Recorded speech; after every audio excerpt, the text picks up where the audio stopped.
Sebelumnya kan bahasa Indonesia campur aduk Inggris ala anak Jaksel tuh. Nah, kalau yang ini adalah kuliner khas Indonesia yang namanya agak ke barat-baratan.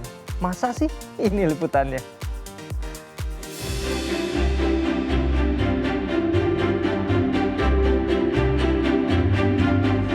Bistik, makaroni skutel, hingga klaper tart. Dari namanya aja makanan-makanan ini agak ke barat-baratan ya. Tapi sebenarnya ini makanan asli Indonesia loh. Kira-kira warga tahu nggak nih makanan ini asalnya dari mana?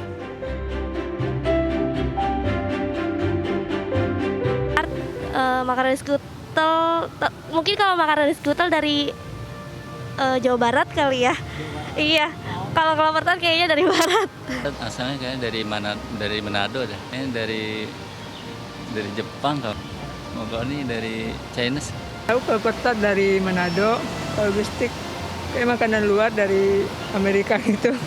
Kalau makaroni skutel Chinese kayak.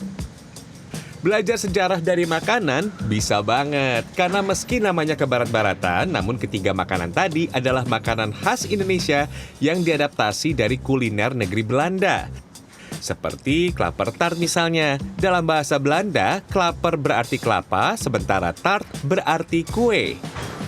Ada juga makaroni skutel, makanan yang masuk ke Indonesia pada abad 19 ini, sebelumnya bangsa Belanda menyebutnya dengan makaroni kaserol. Nah, skutel sendiri diambil dari serapan bahasa Belanda yang memiliki arti pinggan atau wadah untuk memanggang makaroni. Makaroni skutel pun kini menjadi salah satu makanan yang cukup populer. Dan ternyata bistik makanan khas Indonesia yang diadaptasi dari kuliner Belanda, beef stuck. Basicnya sih yang jelas berbeda itu pertama jenis daging.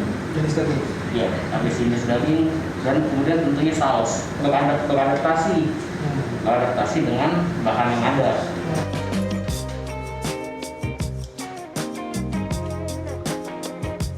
Yang nama ala Belanda tadi, menurut sejarawan kuliner Unpad Fadly Rahman, ada juga makanan yang sudah merakyat, tetapi sebenarnya adalah adaptasi dari kuliner Belanda. Semur sendiri merupakan adaptasi dari makanan Belanda bernama smor.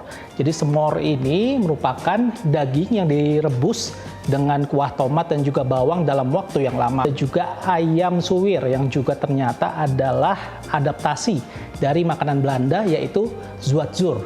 Jadi zuatzur ini pelafalannya ketika masuk ke Indonesia menjadi suar-suwir.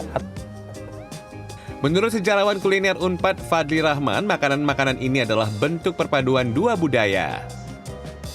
Memungkinkan ya sebuah makanan berubah dan diterima bahkan menjadi makanan yang kita kenal sekarang, yang padahal itu sebenarnya perpaduan antara kedua kebudayaan yang berbeda gitu. Fadly Rahman juga memaparkan adaptasi pada kuliner mulai terjadi pada abad 19 hingga akhir kolonialisme pada 1942. Adaptasi ini menciptakan perpaduan cita rasa kuliner yang menarik. Adaptasi makanan dari Belanda menjadi yang terbanyak setelah makanan Tionghoa. Reza Ramadan, Yudhistira Satria, Jakarta.